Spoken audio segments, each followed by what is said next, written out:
नमस्कार, के news network देश की आवाज देख रहे हैं आप। मैं हूं आपके साथ महक रंधावा। खबर जो मुद्दा बने में आप सभी का बहुत बहुत स्वागत करती हूं और आज बात करेंगे कोलकाता निर्भया केस मामले में।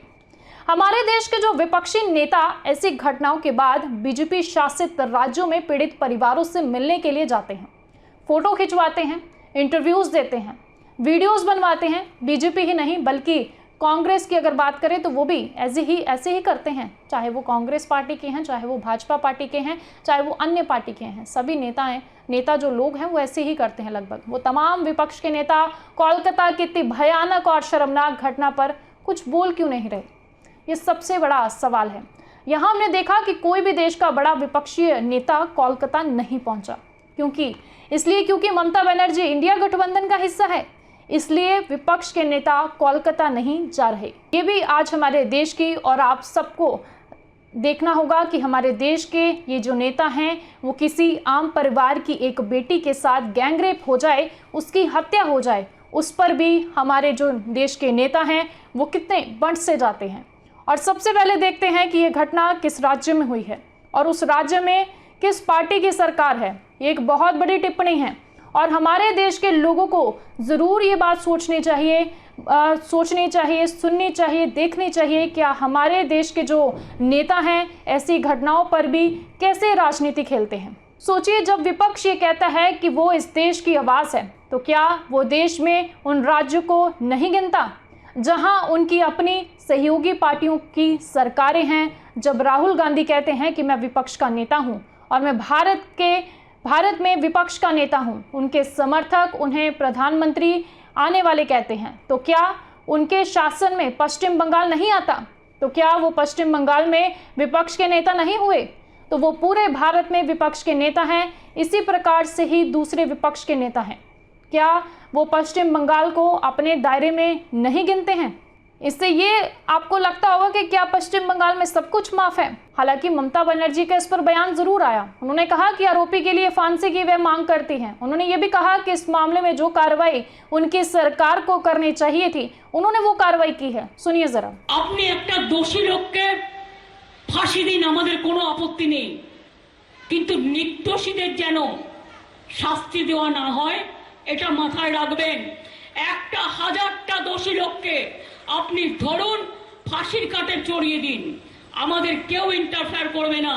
আমরা হাইকোর্টের রায় মেনে চলবো এবং আমাদের পুলিশও হাইকোর্টের রায় মেনে চলে সিবিআই কে যা যা সহযোগিতা করার এই কেসে আমরা পুরোটাই করব, কারণ আমাদের কোনো লেনা দেনা নেই।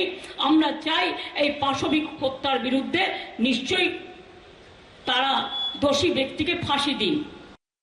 इस घटना पर नेता प्रतिपक्ष यानी भारत में leader of opposition Rahul Gandhi ने भी अपनी पहली प्रतिक्रिया सोशल मीडिया पर दी है। उन्होंने सोशल मीडिया पर लिखा है, इस घटना से देश की महिलाओं और डॉक्टरों के बीच असुरक्षा का माहौल है और इस मामले में जिस तरीके से पुलिस और अस्पताल के प्रबंधन ने आरोपियों को बचाने की कोशिश की, उसमें कई गंभीर सवाल भी खड़े होते हैं। और ये अच्छी बात है कि राहुल गांधी ने इस मामले पर ममता बनर्जी को विपक्ष के इंडिया गठबंधन का हिस्सा होने के लिए कोई डिस्काउंट नहीं दिया। आज राहुल गांधी ने बहुत अच्छा पोस्ट लिखा, उनके बहुत अच्छे विचार हैं, लेकिन सोचने वाली बात है, राहुल गांधी ने सोशल मीडिया पर पोस्ट तो लिख दिया, लेकिन क्या वो कोलकाता नहीं जा सकते थे? क्या वो कोलकाता जाकर वहां पर मौके का जायजा नहीं ले सकते थे? क्या वो कोलकाता जाकर उस पीड़ित परिवार के मेंबरों से नहीं मिल सकते थे? इतना ही नहीं, इस मामले पर राजनीतिक दल पर भी अलग अलग जो बयानबाजी है वो अब लगातार जारी है। आइए सुनते हैं। पिताजी, आपके राज में हो क्या रहा था कि इतनी निर्भया प्रकार से एक डॉक्टर की हत्या होती है और आप बचाने में लगी हुई थी?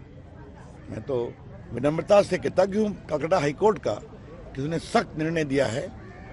ममता जी, आज तो देखा हमने सुखेंदु जो उनके राज्यसभा के एमपी हैं, हमारे पुराने, उन्होंने भी कहा कि कल मैं भी प्रोटेस्ट में शामिल होऊंगा। मैं कहूंगा, ममता जी, आप माँ माटी मानुष की बात करती हैं, ये कौन सी अपनी माँ माटी और मानुष की बेटी की आप चिंता कर रही हैं? We want resignation of the chief minister. She is holding two subject related department. One health, second home. We want resignation from her chair.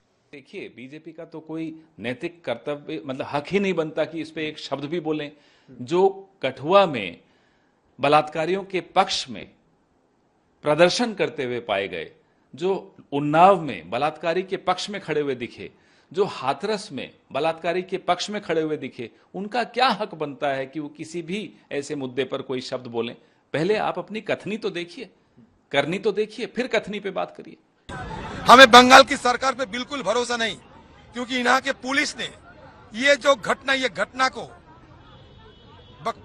गुमराह करने के लिए, आम लोगों को आंखों में धूल झोंकने के लिए शुरू से ही जो कोशिश कर रहे हैं, इनसे देखते हुए हमारी तरफ से ये बंगाल के पुलिस बल को जो छानबीन, जो तफ्तीश हो रहे हैं, उसमें जरा सा भी भरोसा हमें नहीं है।